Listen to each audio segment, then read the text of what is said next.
realtors need to get up out of their damn chair and go to work. They need to be doing field trips to areas they're not familiar with and checking them out. They need to know everything about real estate and how it changes hands, not just what's going to pay them a commission check fastest. I've learned a lot actually through like doing a lot of land development, like because I have to go to a lot of city meetings and like ask for things, and so you also get to hear what other people are asking for, and then what developments are coming up or what's going on. Surprisingly, you can learn a lot from these meetings about like what's happening or what's going to be coming in the future.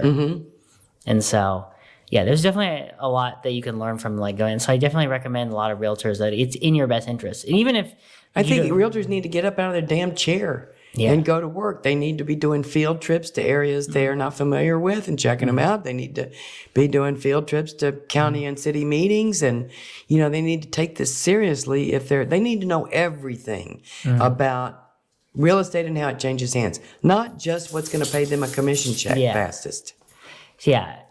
Yeah, I agree. I agree completely. At the beginning, you should care about like the contracts and like getting yourself out there. But I think in general, it's important to become as well-rounded as you can in the real estate market. Because otherwise, it's just going to be difficult for you to stay in the industry. And it's just people learn quickly like it's not an easy job.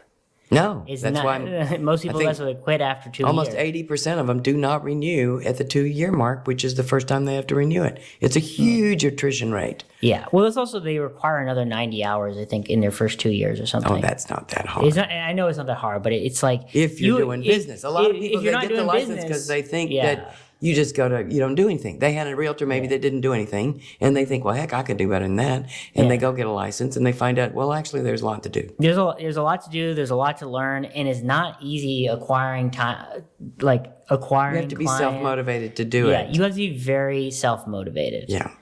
One of the things it's interesting that I've noticed is that a lot of realtors that I've met are like ex-teachers. Yeah. And I have like a theory. Teachers and cops are good because we're real present when we talk to you, I have like kind of a theory as to why. So the reason why is because like as a teacher, you have so much oversight on like what you can and cannot do. And then as a realtor, you have the flexibility and the freedom to do whatever you want, work whenever you want. So you're going like from one extreme to the other. But the only downside that a lot of people realize is like you have to be very self-motivated, and like to pay the bills, you need to be talking to a lot of people or getting yourself out there a lot. Not just like we said, not just to pay the bills, but to be good. Yeah, to be good, exactly. And there's going to be a lot of activities that may not give you like an instant like ROI. Right. Have you been to the auction? You need to go to the auction. You check out what happens at the auction. I think whether or not you're going to ever go with a client, you need to know what happens there. I think one of your values too as a realtor, other than like being aware of like contract, is just kind of like what is going on in the city in general. And the only way to know that is like going to those planning and zoning meetings, like checking out new neighborhoods that exist. And those aren't things that aren't going to give you money. And sometimes if you've worked from a 9-to-5 job, everything you do is like making money because you're always getting paid per hour. And so it's a very different mindset that you have to like do things that you may do this and it may never be useful to you ever. It's possible.